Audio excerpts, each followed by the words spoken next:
No mínimo, pela pena de prisão perpétua. Eu pergunto para os senhores, a Indonésia, não é exemplo para ninguém a Indonésia, mas eu pergunto se algum traficante brasileiro voltou lá para levar cocaína depois que aqueles dois desgraçados foram executados lá. Um deles defecou na calça na hora que estava indo para o fuzilamento, porque lá o bicho pega. Agora aqui passa-se a mão na cabeça, chefia-se crime organizado e coisas do gênero. Menor infrator, principalmente aqueles que cometem crimes graves, têm que responder pela gravidade dos seus crimes, não pela sua idade. Pela tragédia hoje na cidade de Suzano.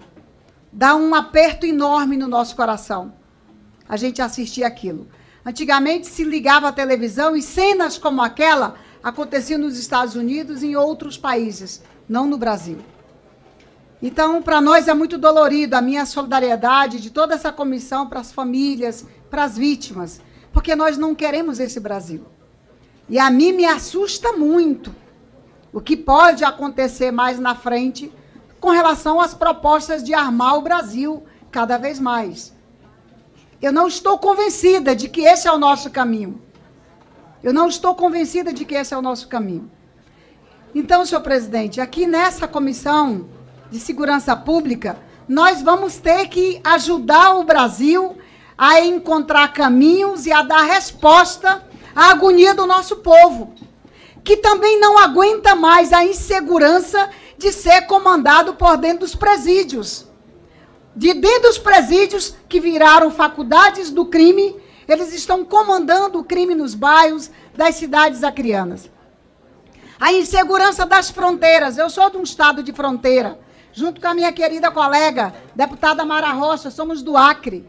E nós assistimos lá como os bairros das nossas cidades, a exemplo de outras cidades brasileiras, estão cheias de drogas, de armas, e que as famílias não têm mais paz. Nós vamos ter que encontrar uma saída para isso, para resolver o problema de facções, o problema de insegurança nas fronteiras, o problema que hoje também assusta o Brasil, como essa questão das milícias.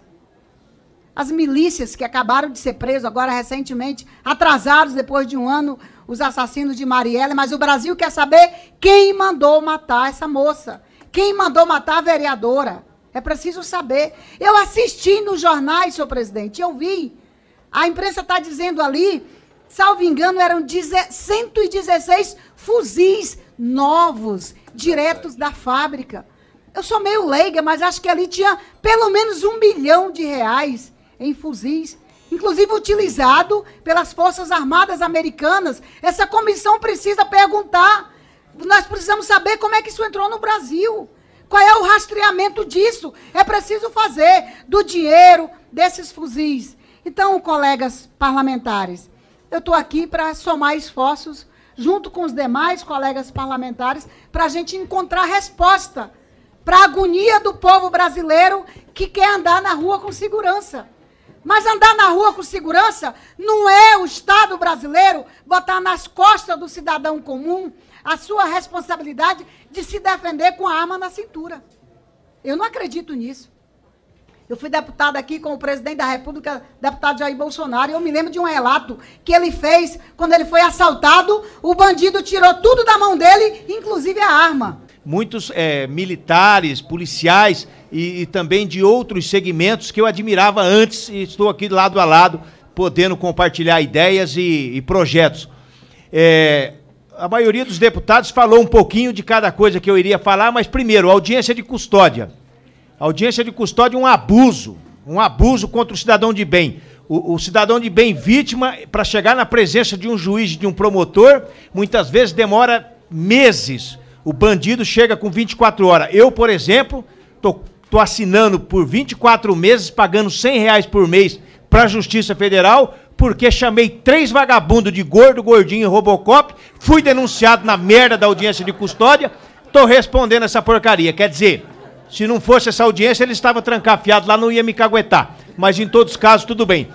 Crime organizado. Precisamos enfrentar com veemência o crime organizado, as facções criminosas. Eu, particularmente, sou a favor da pena de morte, porque quando nós perdemos o controle dos presídios, que de dentro do presídio um criminoso continua cometendo crimes, igual esse desgraçado desse Marcola. Esse cara tá há 20 anos preso, 1.415 dias em regime diferenciado, solitária, tá? Pervertido, se for solto vai voltar a cometer crime. Esse cara custa milhões de reais para o país, aonde poderíamos educar quantos e quantos jovens. Esse cara deveria estar morto, executado pelo Estado. Falo isso sem nenhuma dor na consciência, porque é um cara que não tem conserto. Como ele, nós temos milhares no Brasil, então nós temos que trabalhar no mínimo, pela pena de prisão perpétua. Eu pergunto para os senhores, na Indonésia, não é exemplo para ninguém a Indonésia, mas eu pergunto se algum traficante brasileiro voltou lá para levar cocaína depois que aqueles dois desgraçados foram executados lá. Um deles defecou na calça na hora que estava indo para o fuzilamento, porque lá o bicho pega. Agora aqui passa-se a mão na cabeça, chefia-se crime organizado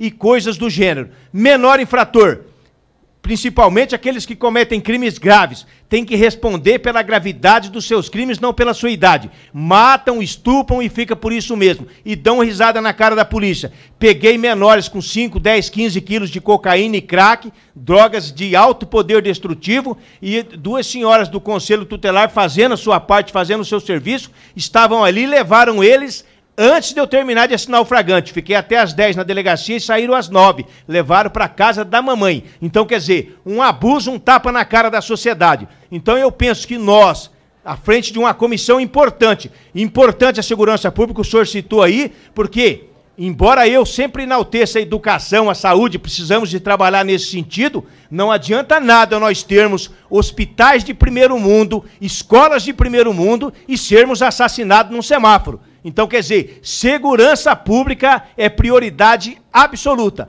A deputada que falou aqui, uma das primeiras que falou que o presidente Bolsonaro teve sua arma furtada por bandidos, que não adianta portar arma. Eu conheço vários casos de pessoas que salvaram a sua vida ou a de terceiros graças a terem uma arma. Se tivesse uma professora com a 9mm treinada lá dentro, esses dois desgraçados não tinham matado esse tanto de criança, teriam morrido antes. Então, quer dizer, eu acho injusto e covarde por parte do Estado ele não conseguir dar segurança adequada para o cidadão e proibir o cidadão de se armar. Eu tenho 2 pistolas na minha casa. Se forçarem a porta da minha casa à noite, azar deles. Se forçarem a porta da casa de um cidadão de bem, de um cidadão que não tem nenhum canivete para se defender, e a sua filha de 15, 16 anos estiver dormindo com roupas íntimas, triste destino dessa família. Eu tenho minhas pistolas lá e não abro mão. E vou até no banheiro armado. Porque quando eu trabalhava na Polícia Rodoviária em Iguaraçu, deixei a minha arma em cima da cama e fui no banheiro. Um trupé desgraçado de um traficante lá na frente correu para dentro do alojamento e eu pelado dentro do banheiro sem uma porcaria nenhuma.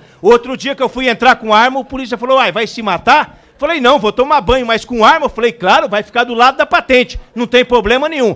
Tem que ter uma arma para se defender. Isso aí é praticamente bíblico. No tempo das cavernas já se fizeram lá com pedra, com coisa para se defender. Então, um absurdo. Agora, bom seria se o Estado pudesse oferecer segurança digna para você não precisar da tua arma. Mas, infelizmente, não é o momento atual do Brasil. Muito obrigado aos senhores, meus respeitos a todos, mas nós vamos ter um embate duro aqui contra pessoas, seja lá de que porcaria de partido for, que vier defender vagabundo nessa comissão. Muito obrigado, boa noite a todos. O Sargento Farruz sempre imitando, não tem jeito.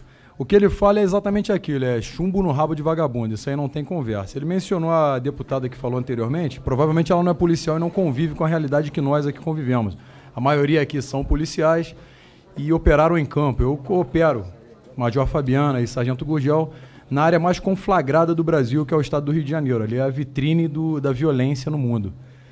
E muitos vêm dizer que nós não atuamos, nem sabem como atuamos na verdade, né? Só nós para sabermos a realidade daquele lugar. E também presenciei várias cenas e conflitei com bandidos várias vezes. Atendi uma ocorrência uma vez, 15 vezes a mesma pessoa. Ele ia e voltava da delegacia por causa do protecionismo da nossa lei, que eu vou falar como o presidente falava sobre o sócio-construtivismo. Isso não tem nada de absurdo, não. Isso tem a ver com canalice de vagabundo, que está aqui dentro do parlamento. Tem um monte de vagabundo aqui que defende bandido. Alguns vão estar aqui presentes, que geralmente parecem ter amizade com o narcoterrorismo, mas estão aqui como titulares, sem serem policiais, sem entenderem a realidade.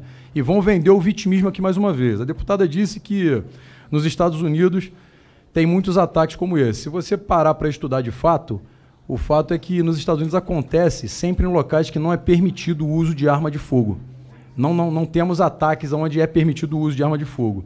Se não é de responsabilidade do cidadão, como ela também falou, então tira do artigo 144 que a Major Fabiana mencionou, que é um direito de todos e dever de todos também. Então tira da Constituinte, já que não é só para nós.